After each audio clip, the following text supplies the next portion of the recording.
ಅತಿ ಅತಿ ಗಟ್ಟಿಗೇನು ಆರೋಗ್ಯವೇ ಭಾಗ್ಯ. ಇಬ್ಬರ ಜಗಳ ಮೂರನೆಯವನಿಗೆ ಲಾಭ. ಈಜಬೇಕು ಇದ್ದು ಜಯಿಸಬೇಕು. ಇಂಡು ಹೋದ ಕೊಂಡು ಹೋದ. ಊಟ ಬಲ್ಲವನಿಗೆ ರೋಗವಿಲ್ಲ. ಮಾತು ಬಲ್ಲವನಿಗೆ ಜಗಳವಿಲ್ಲ. ಇನ್ನೊಂದ್ಸಲ. ಋಷಿ ಮುನಿಗಳೆಲ್ಲ ದೇವತೆಗಳೆಲ್ಲ ಎರಡೂ ಕೈ ಸೇರಿಸಿದರೆ ಚಪ್ಪಾಳೆ. ಏರಿಗೆ ಏರಿದವನು ಕೆಳಗೆ ಇಳಿಯಲೇಬೇಕು. ಐಕ್ಯತೆಯೇ ಬಾಳಿನ ಸಂಪತ್ತು. ಒಲಿದರೆ ನಾರಿ ಮುನಿದರೆ ಮಾರಿ. ಓದೋ ಒಕ್ಕಾಲು ಬುದ್ಧಿ ಮುಕ್ಕಾಲು. ಔಷಧವೇ ಎಲ್ಲದಕ್ಕೂ ಮದ್ದಲ್ಲ. ಅಂಗೈ ಹುಣ್ಣಿಗೆ ಕನ್ನಡಿ ಬೇಕೆ. ಆಹಾ ನಮ್ಮ ಶಾಲೆ ಎಂತ ಚಂದ. ಕತ್ತೆಗೇನು ಗೊತ್ತು ಕಸ್ತೂರಿ ಪರಿಮಳ. ಖಡ್ಗಕ್ಕಿಂತ ಲೇಖನಿ ಅರಿತ. ಗಿಡವಾಗಿ ಬಗ್ಗದು ಮರವಾಗಿ ಬಗ್ಗಿತೆ. ಗಂಟೆ ಒಳಗೆ ನಾಲಿಗೆ ಇಲ್ಲದಿದ್ದರೆ ಶಬ್ದ ಬಂದಿತೆ. ಜ್ಞಾನದ ಬಲದಿಂದ ಅಜ್ಞಾನದ ಕೇಡು ನೋಡು.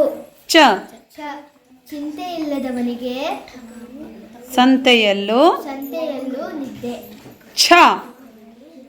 ಛತ್ರದಲ್ಲಿ ಊಟ ಮಠದಲ್ಲಿ ನಿದ್ದೆ. ಜನ ಮರುಳೋ ಜಾತ್ರೆ ಮರುಳೋ. ಕ್ಷಣ ಜನ ಕಾಂಚನವೆಂದರೆ ಹೆಣವು ಬಾಯಿ ಬಿಡುತ್ತದೆ. ಟಗರು ಕೊಬ್ಬಿದಷ್ಟು ಕಟುಕನಿಗೆ ಲಾಭ. ಠಣ್ಣೆಂದ ಕಡೆಯೆಲ್ಲ ನಿಧಿ ಇರುವುದಿಲ್ಲ. ಡೊಂಗೂರ ಸಾರದೆ ಜಾತ್ರೆ ನಡೆಯುವುದೇ. ಡವ ಎಂದು ಹೃದಯ ಬಡಿದುಕೊಳ್ಳುವ ತನಕ ನಮ್ಮ ಆಟ. ನನ್ನಕ್ಕೆ ಸಿಂಹ ಯಾವ ಲೆಕ್ಕ. ತಾಳಿದವನು ಬಾಳಿಯಾನು. ತಳ ಹೊಳೆಯುವುದೆಲ್ಲ ಚಿನ್ನವಲ್ಲ. ಸುರದ ಬೆಟ್ಟ ಕಣ್ಣಿಗೆ ನುಣ್ಣಗೆ. ಧನ ಬಲಕ್ಕಿಂತ ಜನ ಬಲ ಮೇಲು. ನಾಲಿಗೆ ಒಳ್ಳೆಯದಾದರೆ ನಾಡೆಲ್ಲ ಒಳ್ಳೆಯದು.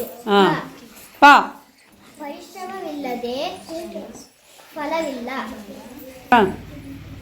ಫಲ ಬಂದ ಮೇಲೆ ಜುಟ್ಟು ಕಡಿಯಲೇಬೇಕು. ಫಲ ಬಲಿದ ಮೇಲೆ ಜುಟ್ಟು ಕಡಿಯಲೇಬೇಕು. ಬಡವನ ಕೋಪ ಮೂಲ.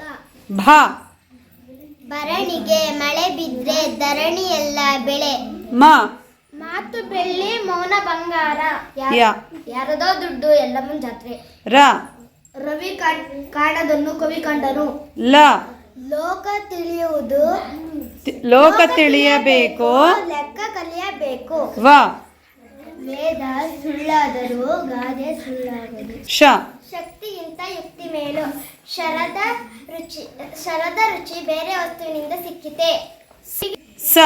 ಸತ್ಯಕ್ಕೆ ಸಾವಿಲ್ಲ ಸುಳ್ಳಿಗೆ ಸುಖವಿಲ್ಲ. ಹಾಸಿಗೆ ಇದ್ದಷ್ಟು ಕಾಲು ಚಾಚು.